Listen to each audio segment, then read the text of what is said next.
കുറവിലങ്ങാട് ദേവമാതാ കോളേജിലെ self for ഡിഫൻഡ്ലി abled സംഘടിപ്പിച്ച കലാപ്രദർശനം ശ്രദ്ധേയമായി. Water colour, oil colour, acrylic painting, fabric painting, pastel painting എന്നിങ്ങനെ വിവിധ മാതൃകകളിലാണ് ദേവമാതയിലെ ഭിന്നശേഷി വിദ്യാർത്ഥികൾ കലാവിസ്മയം ഒരുക്കിയത്.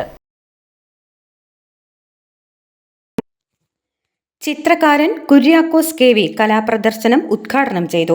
Principal doctor Sunil C. Mathew, vice principal father Dinoy Mathew Kavalamakkal, bursar father Joseph Maniyanchira, sister doctor Fancy Paul, doctor Mini Sebastian, doctor Tomy Thomas എന്നിവർ പരിപാടികൾക്ക് നേതൃത്വം നൽകി.